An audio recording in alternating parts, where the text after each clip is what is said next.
Seoul metro station পৃথিবীর তৃতীয় বৃহত্তম মেট্রো রেলওয়ে স্টেশন।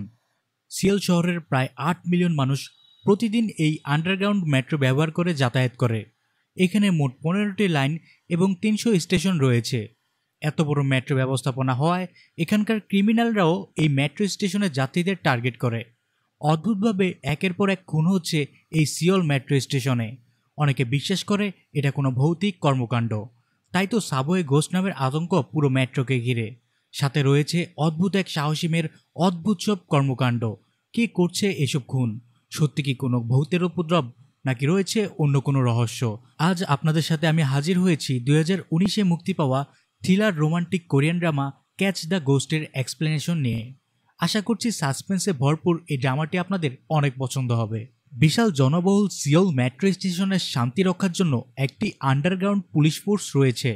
আজকে সেই আন্ডারগ্রাউন্ড পুলিশ ফোর্সের 30 বছর পূর্তি সম্পন্ন হয়েছে।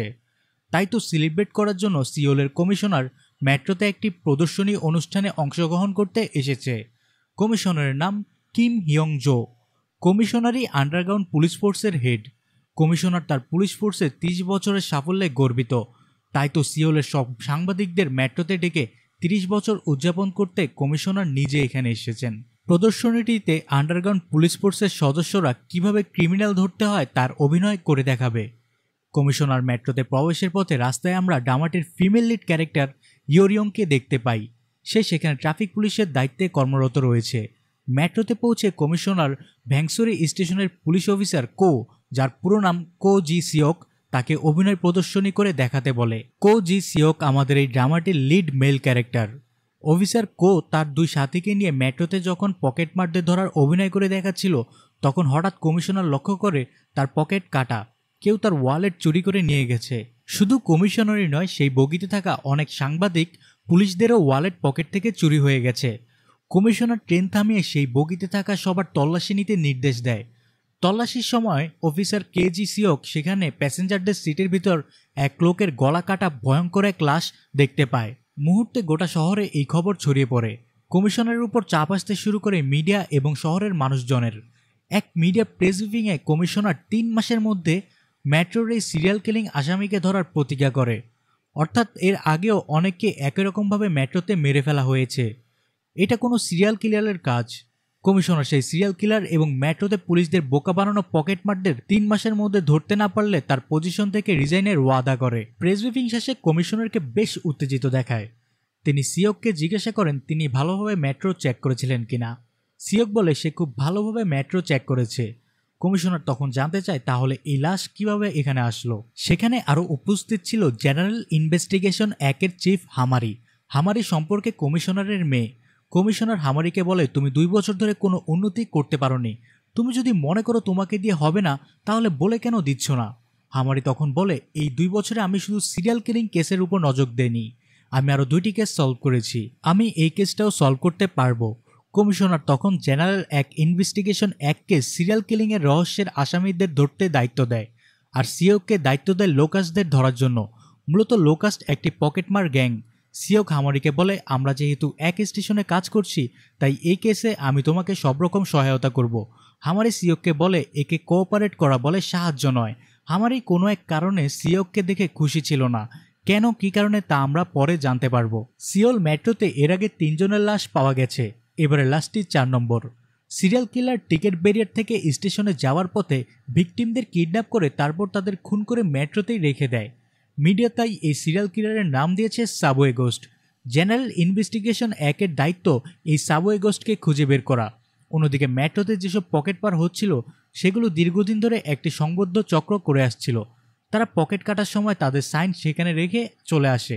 মিডিয়া এদের নাম দিয়েছে লোকাস্ট। সিওকের এই আন্ডারগ্রাউন্ড পুলিশের দায়িত্ব এই লোকাস্টদের খুঁজে বের করা।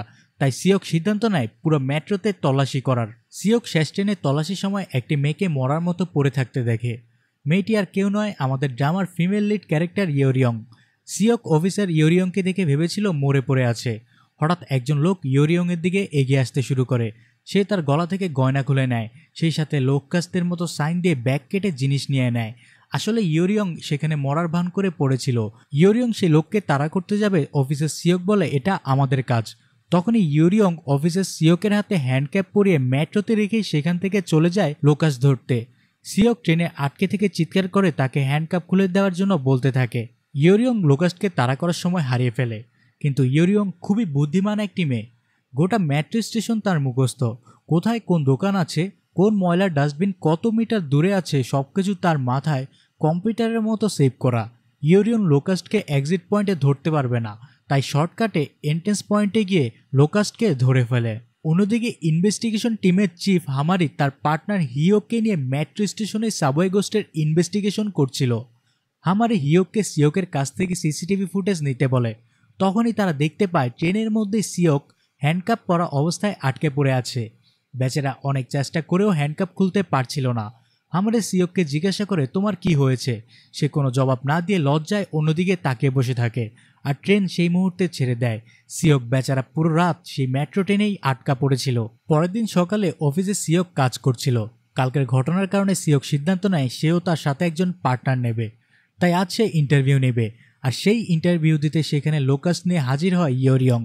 সাবওয়ে পুলিশে জয়েন করার জন্য লোকাসকে সে ঘুষ হিসেবে দেখতে বলে।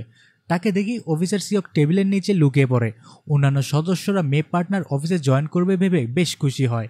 ইয়োরিয়ং যখন সিওককে দেখে ফেলে তখন সিওক টেবিলের নিচ থেকে বের হয়ে ইন্টারভিউ রুমে তাকে নিয়ে যায়। সে একটি লেটার টাইপ করে আর লেটারটি ইয়োরিয়ংকে হাতে নিতে বলে। লেটারটিতে ইয়োরিয়ংয়ের রিজেকশনের কারণ লেখা ছিল। সিনিয়রের অনুমতি ছাড়া অফিসার নিজে থেকে কোনো কাজ করায়, হিউম্যান রাইটের আইন অনুযায়ী কোনো ব্যক্তিকে বিনা কারণে হ্যান্ডকাপ পরানো, পুলিশ স্টেশনে এসে ঘুষের কথা বলা, এই 3 কারণে ইয়োরিয়ংকে ইন্টারভিউতে রিজেকশন করা হলো। ইয়োরিয়ং লেটার দেখে সিওককে বলে এটা ভালো হয় না আপনি আমাকে একটি ঘুষি মারুন আর আগে যা হয়েছে সব ভুলে যান। আমি জানি আমাকে নিয়ে আপনার অনেক সমস্যা হয়েছে। সিওক বলে হ্যাঁ, তোমার কারণে আমার অনেক সমস্যা হয়েছে, কারণ তুমি একজন নতুন অফিসার হয়ে আমার হাতে হ্যান্ডকাপ পরিয়ে সারা রাত আমাকে মেট্রো ট্রেনে আটকে রেখেছ, আর তুমি এত সব কিছু করেছো শুধুমাত্র সাবওয়ে পুলিশে জয়েন করার জন্য। এর কারণ কি? এর পেছনে কি কোনো রহস্য আছে? তুমি যদি আমাকে সত্যিটা না বলো তাহলে আমি নিজে থেকে সব সত্যি বের করে নিব। ইয়োরিয়ং বলে একটি গ্রুপ আছে, নাম পিপল হু লাভ সাবওয়ে। আমি গ্রুপের প্রেসিডেন্ট। এত দ্রুত 100 কিলোমিটার গতিতে যখন মেট্রো ট্রেন ছুটে চলে তখন আমার তা দেখতে খুব ভালো লাগে, তাই আমি সাবওয়ে পুলিশে জয়েন করতে চাই।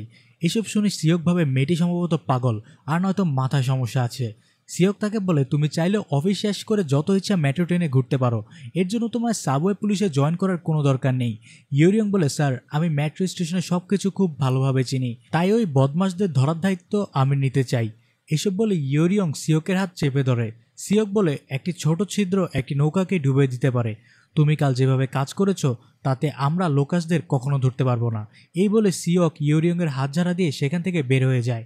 সেখান থেকে বের হওয়ার পর তারা জানতে পারে ইয়োরিয়ং যাকে ধরে নিয়ে এসেছে সে লোকাস নয়, সে সাধারণ পকেটমার। তার ভালো লেগেছে তাই সে লোকাসদের সাইন নকল করেছে। পরের দিন আমরা দেখতে পাই সিওক লোকাস ধরার জন্য মেট্রো স্টেশনের সিঁড়ির উপর দাঁড়িয়ে নজরদারি করছিল। সেখানে লিফলেট বিলি করা একটি মেয়ে তার কাজে বাধার সৃষ্টি করছিল। সিওক কিছু বলার আগেই সেই মেয়ে ন্যাকা কান্না শুরু করে দিয়েছিল। তখন সেখানে অফিসার ইয়োরিয়ং সিঁড়ি দিয়ে উপরে উঠে আসছিল। ইয়োরিয়ংয়ের পিছনে একজন লোক আসে যার পায়ে স্পাই ক্যাম লাগানো ছিল। সে সেই স্পাই ক্যাম দিয়ে ইয়োরিয়ং সহ অন্যান্য মেয়েদের নিচে থেকে গোপন ভিডিও ধারণ করে। সিওক তা দেখে ফেলে।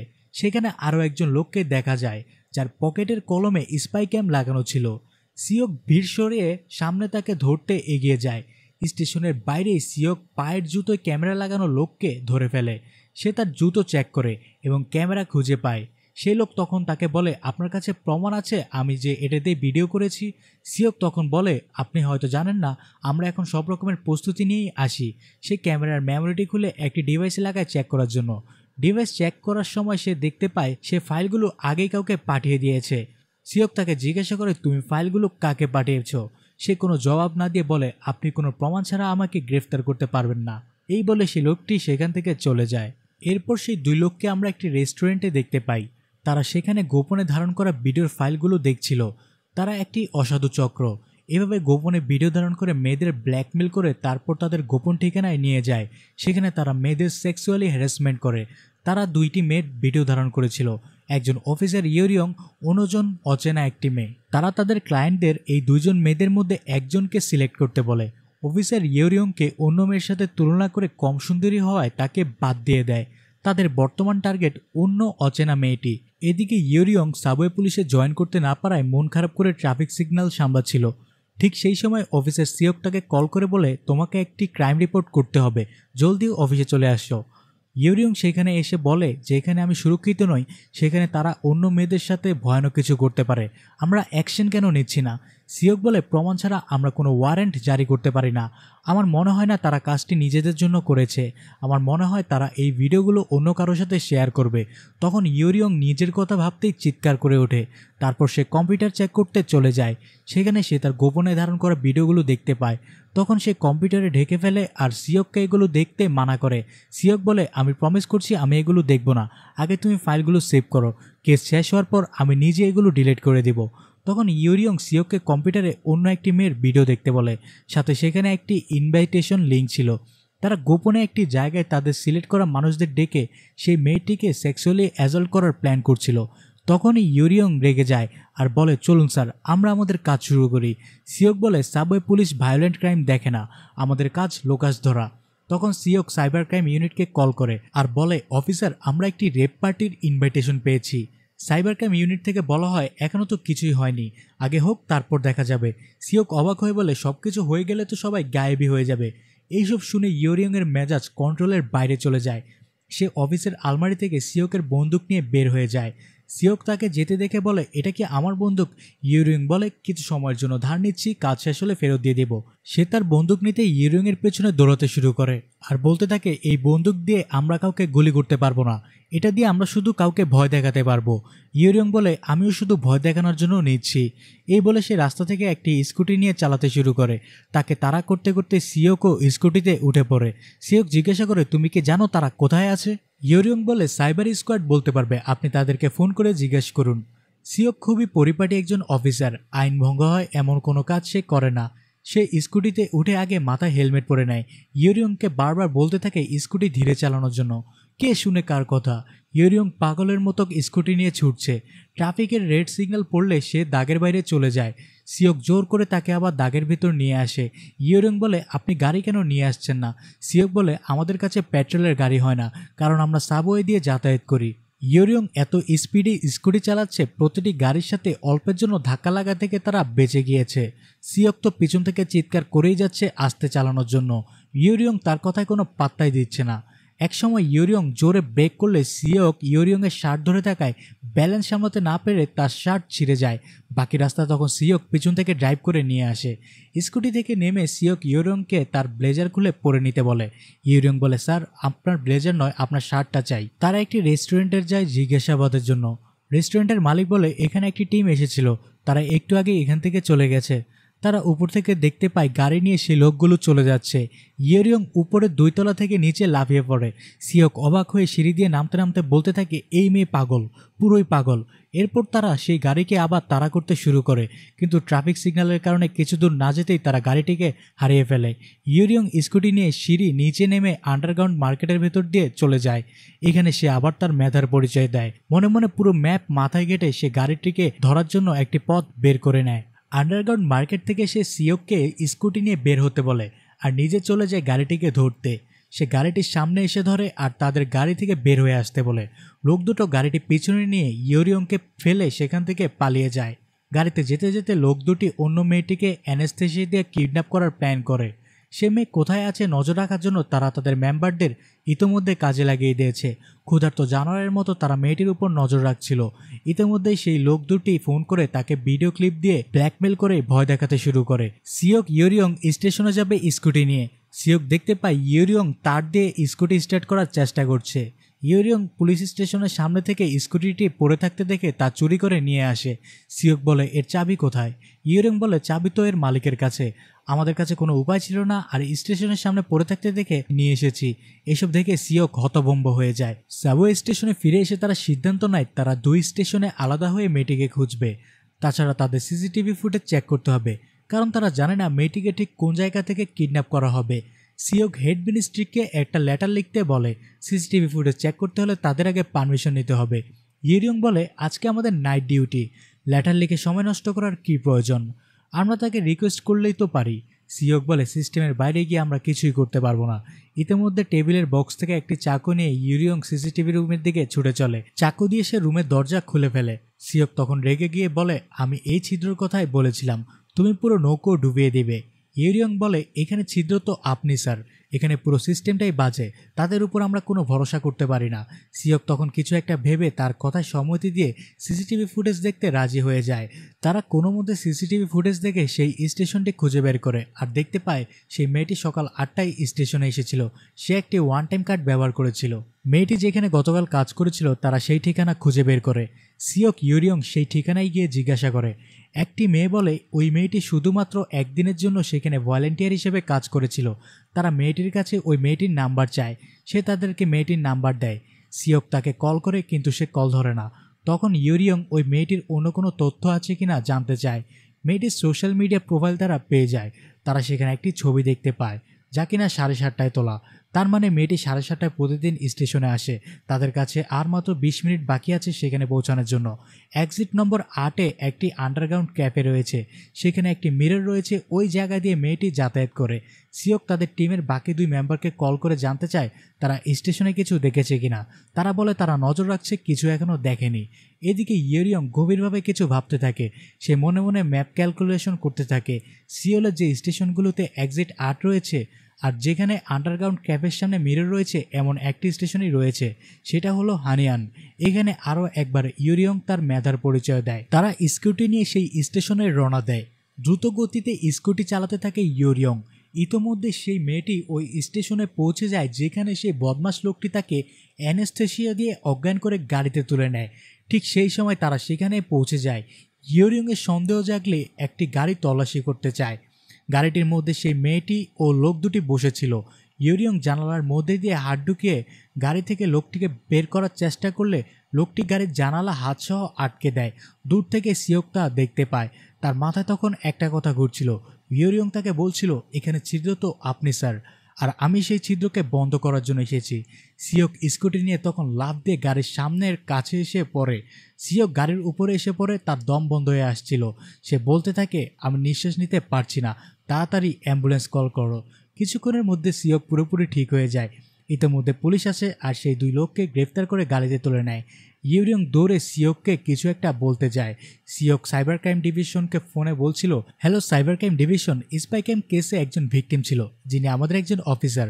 আমি আপনার কাছে রিকোয়েস্ট করছি তার ভিডিওগুলো আপনারা ডিলিট করে দিন। একবার সব কিছু ডিলিট হয়ে গেলে আপনি দয়া করে আবারও আমাকে জানাবেন।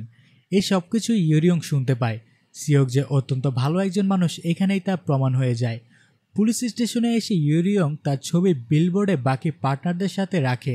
সিওক সেখানে এসে ছবিটি তুলে নেয় আর বলে, তুমি আমাদের টিমে কাজ করতে পারবে না। গতকাল আমি মরতে মরতে বেঁচেছি, আমি প্রতিদিন এসব করতে পারবো না। সেই ইউরিয়ংয়ের হাতে একটি ফাইল ধরিয়ে দেয় আর বলে, এখানে তুমি যে ট্রাফিক সিগন্যাল ভেঙেছো আর সরকারি জিনিসের ক্ষয়ক্ষতি করেছো সেগুলোর ফাইন লেখা আছে। আশা করছি তুমি জলদি এগুলো দিয়ে দেবে। যাওয়ার সময় সিওক ইউরিয়ংকে জিজ্ঞাসা করে, তুমি পুরো সাবওয়ের সব পথ চিনো, কোথায় কী আছে সব কিছু জানো, এত সব কিছুর পেছনে কি কোনো কারণ আছে?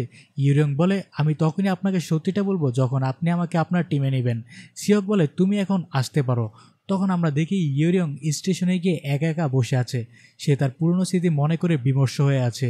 ইউরিয়ংয়ের একটি ছোট বোন ছিল যে কিনা তার যমজ বোন, তবে তার যমজ বোনটি ছিল অটিস্টিক। সিরিয়াল কিলিংয়ের একটি লাশ সাবওয়েতে পাওয়া গিয়েছিল। ঠিক সেই সময় সাবওয়েতে প্ল্যাটফর্ম এবং গেটের মাঝখান থেকে তার বোন গায়েব হয়ে যায়।